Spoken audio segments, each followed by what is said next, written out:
सोए नहीं, हाँ, करी भोजन विश्राम। हम लोग सो जाते हैं, कलयुगी शरीर हैं। सही बात यह है कि सोने के लिए रात्रि बनाई गई है, दिन नहीं। दिन में नहीं सोना चाहिए, ऐसा शास्त्र में बार बार कहा गया। जब यज्ञोपवीत संस्कार होता है तो आचार्य बटुकों को उपदेश देता है कि तुम्हें दिन में नहीं सोना है, दिन में सोना वर्जित है। पर भोजन के बाद विश्राम की विधि है। विश्राम अलग है और निद्रा अलग है।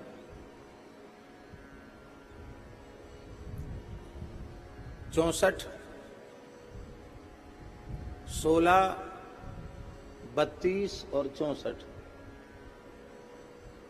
दाहिनी कर, ध्यान से सुने। भोजन करके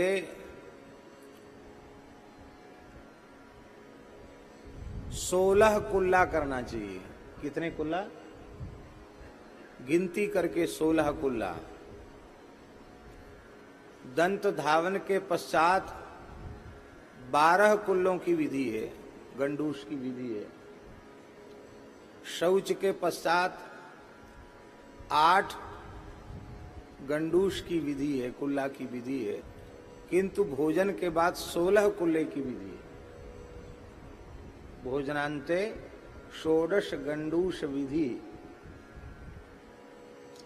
अन्न का कोई कण भीतर न रह जाए, नहीं उच्छिष्ट माना जाएगा।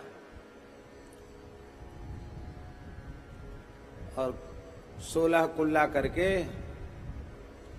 और फिर हाथ धो करके गीला हाथ या अंगुष्ठ और ये दोनों उंगली ऐसे नेत्रों पर लगाना चाहिए, गीली।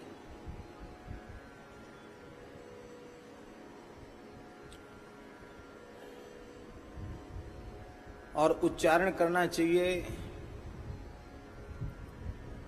धन्वंतरे नमः, अशुभ्याम नमः, सुकन्यायै नमः, ये कहना चाहिए।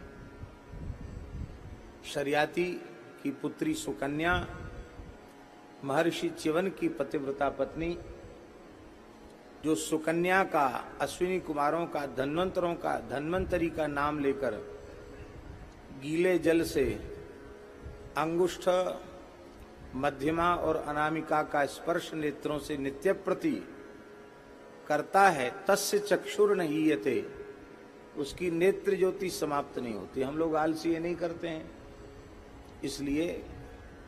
नहीं तो शास्त्र की विधियों का अक्षरशः हम श्रद्धा पूर्वक पालन करें तो 100 वर्ष तक किसी कृत्रिम उपकरण से हमें देखने सुनने की आवश्यकता नहीं। फिर हाथ धो करके गीला हाथ पेट पर घुमाना चाहिए। आतापि भक्षितो येन वातापि च न पातितः, समुद्रः शोषितो येन सोगस्त्या में प्रसीदतु। अगस्त्यर्षये नमः। अगस्त्यम कुंभकर्णंच शनिंच बडवानलम, आहार परिपाकाय भीमम पंचमम च संस्मरेत। इनका स्मरण करना चाहिए। इतनी विधि के बाद फिर लघुशंका न लगी हो तो भी जाना चाहिए।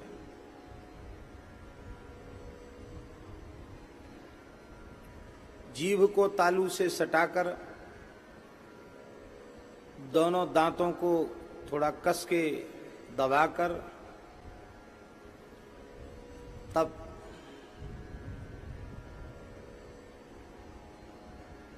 मेहनंग को रियाद लघुशंका करे। फिर बढ़िया से कुल्ला करके हाथ पैर धो करके आचमन करके तब 100 पदम गच्छेत, 100 कदम चलकर सैया तक जाए। इतनी है भोजन की विधि। और सैया पर जाकर के दाहिनी करवट से लेटे, 16 श्वास ले। दाहिनी करवट से लेटकर 16 श्वास ले। राम राम करता रहे श्वास लेते समय, फिर सीधे लेटकर 32 श्वास ले, पर बाईं करवट से लेटकर 64 श्वास ले। इस तरह से 16, 32, 64 श्वास लेते ही शरीर के लिए भोजन के बाद आवश्यक विश्राम की विधि संपन्न हो जाती है।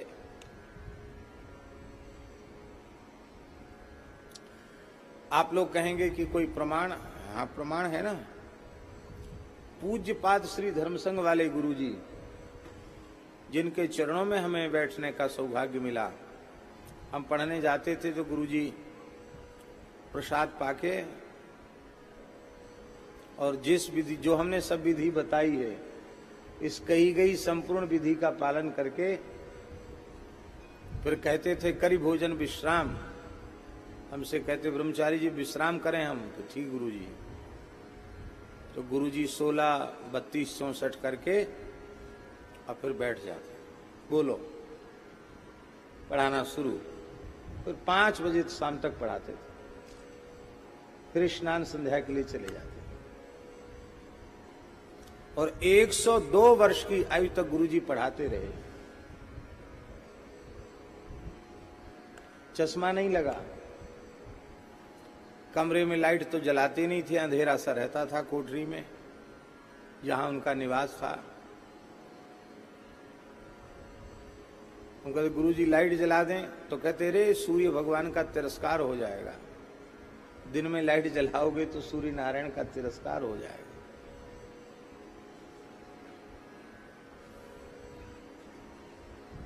शास्त्रीय जीवन इस प्रकार का